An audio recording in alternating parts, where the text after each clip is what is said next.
Elrond and Galadriel. Throughout the ages of Middle-earth, there have been a number of great, wise, and powerful elves.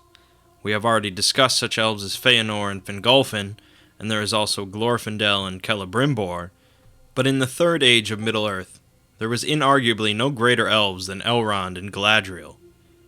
While fans of The Lord of the Rings will certainly be aware of their roles in the War of the Ring, this video will also discuss their backstories and how they became such important members of Middle-earth.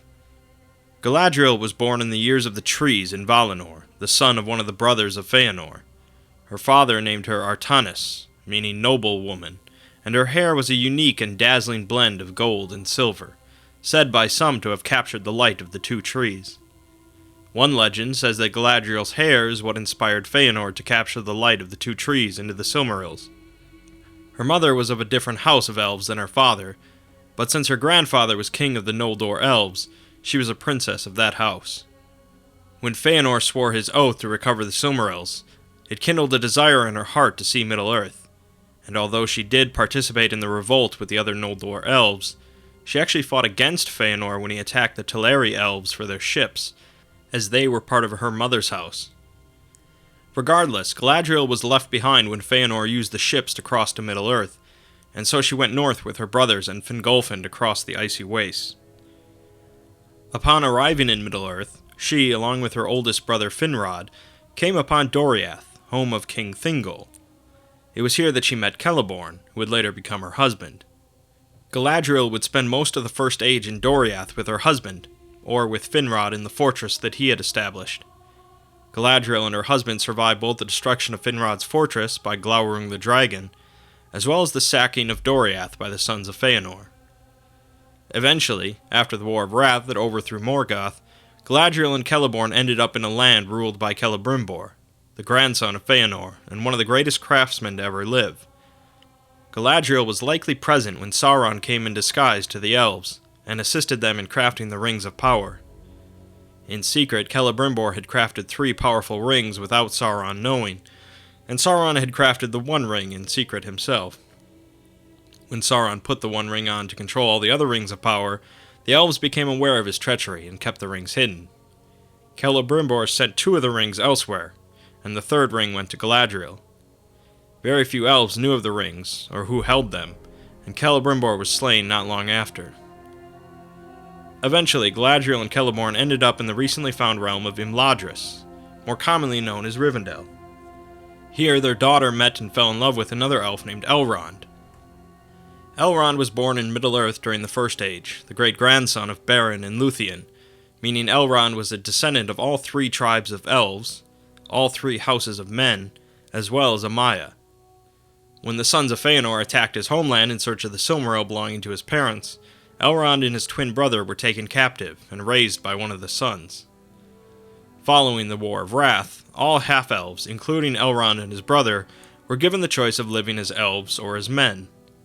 Elrond chose to live as an elf, while his brother became mortal, going on to become the first High King of Númenor.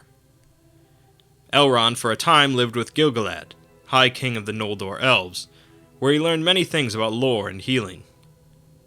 When Sauron launched an attack on Celebrimbor's realm in order to take the Rings of Power, Elrond led elves to defend it. Unfortunately, Elrond's assistance was not enough, but he did manage to escape with his life. He then established the town of Rivendell, nestled in the Misty Mountains, as a refuge from Sauron. Many elves came to Rivendell during that time, and for a while was the last place in the region that Sauron had not conquered. Rivendell became known as one of the chief locations of elven power in Middle-earth, and Gil-galad gifted his Ring of Power to Elrond. Galadriel played little role in the war against Sauron at the end of the Second Age, but Elrond marched with Gil-galad into the final battle of the war. Gil-galad and Elendil died during the battle against Sauron, but Isildur cut the ring from his hand, and Elrond advised him to throw it into the fires of Mount Doom. Isildur, of course, refused, leaving with the One Ring, and Elrond returned to Rivendell. Both Elrond and Galadriel were free now to use their Rings of Power to help their kingdoms prosper. Elrond in Rivendell, and Galadriel in the forest realm of elves that would come to be known as Lothlorien. It was during these early years of the Third Age that Elrond married the daughter of Galadriel and Celeborn, and would go on to have 3 children with her, one of them being Arwen, Elrond would also safekeep the shards of the sword that cut Sauron's hand, and would attempt to foster the heirs of Isildur. Both Galadriel and Elrond were a part of the White Council, and Galadriel would later assist Gandalf and Saruman in driving out Sauron from Mirkwood Forest. Elrond's wife was kidnapped by orcs later on in the Third Age, and although their sons rescued her, Elrond was unable to heal her, and she left for Valinor. Years after, Elrond took in Aragorn as his foster son in Rivendell, and sent Arwen off to Lothlorien to live with Galadriel.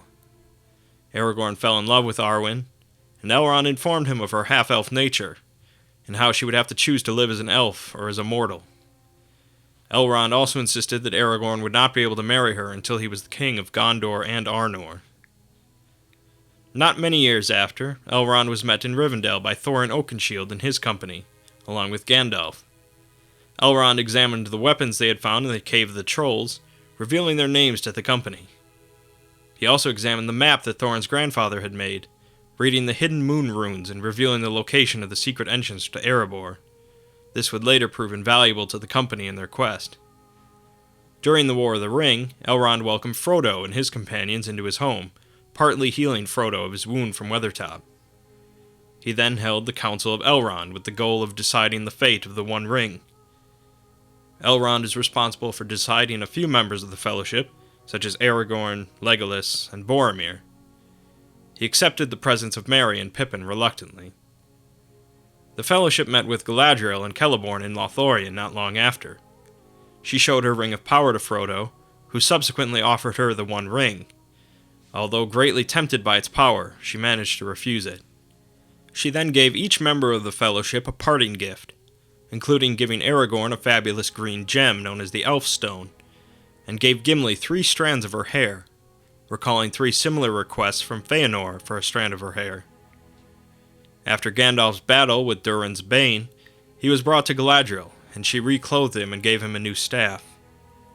Lothlorien was then attacked 3 times by forces from Dol Guldur, before finally they launched a counterattack, with Galadriel using her Ring of Power to purify the location of evil. After Sauron's defeat and the destruction of the One Ring, the 3 elven rings of power waned in strength, and eventually their power vanished completely. Elrond and Galadriel both attended the wedding of Aragorn and Arwen, before both boarded the White Ship with Frodo, Bilbo, and Gandalf, and they all departed from Middle-earth forever. While in Lord of the Rings, Legolas might be the most popular and iconic elf, featuring a blend of extreme agility and elegance, it can certainly be argued that the War of the Ring would have been much worse off for the Free Peoples without Elrond and Galadriel. Although some might question the combining of these 2 separate characters into a single video, both share many common traits and importance throughout the Third Age. While much of this knowledge is possibly already known to you, I hope that it has given some people some insight into the history of these 2 wise and timeless characters.